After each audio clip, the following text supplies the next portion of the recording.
जय मां Gahil recording studio Khagaria.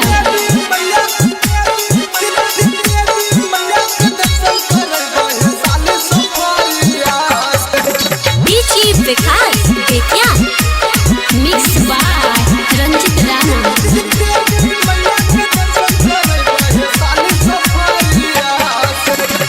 सुंदरी मंगाईदा जिला खगड़िया से तमैया दुर्गा के दर्शन कराईदा हो जीजा सफारिया से। तमैया देवी के दर्शन कराईदा हो जीजा सफारिया से। सुंदरी मंगैबा जिला खगड़िया से साली खगड़िया से कि देवी मैया के दर्शन करेबा हे साली सफारिया से कि देवी मैया के दर्शन करेबा हे साली सफारिया से। आहे बुझलो ने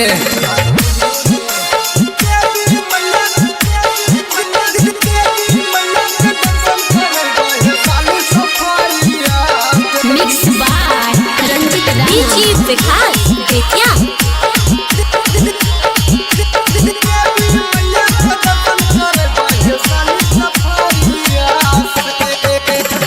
मानवान अब के जीजा छोड़बान खाली हो। हम पूछिया सुना जीजा आधा घरे बाली हो। मानवान अब के जीजा छोड़बान खाली हो। हम पूछिया सुना जीजा आधा घरे बाली हो। बर्गर चौमिन पिज्जा तोरा हम खिलाइबा हे। टावर वाला झूला साली तोरा हम झूलाइबा हे। बर्गर चौमिन पिज्जा तोरा हम खिलाइबा हे। टावर वाला झूला साली तोरा हम झूलाइबा हे। बड़ी सुंदर लागई मेला खगड़िया के। हाँ हाँ खगड़िया के कि देवी मैया के दर्शन करेबा हे साली सफारिया से कि देवी मैया के दर्शन करेबा हे साली सफारिया से। आहे बुझलो ने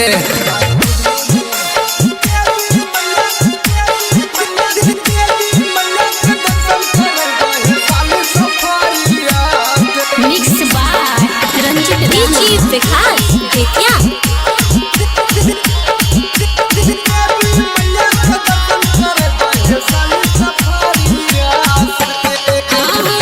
बरगार चौमिन से जीजा बनता ने बात हो।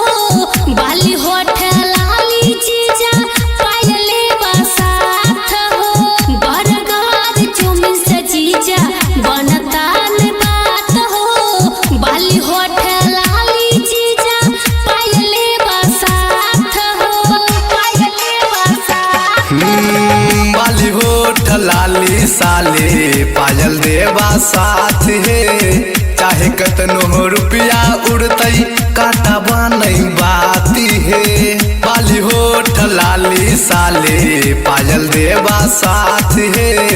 चाहे कतनो रुपया उड़तई काटा बनई बाती हे। रंजित कविता धर्मवीर जैता दुवरिया हे। मायके दुवरिया हे किया सोनम के मेला घूमबा हे साली खगड़िया के कि देवी मैया के दर्शन करेबा हे साली सफारिया से। जय मां गहिल रिकॉर्डिंग स्टूडियो खगड़िया।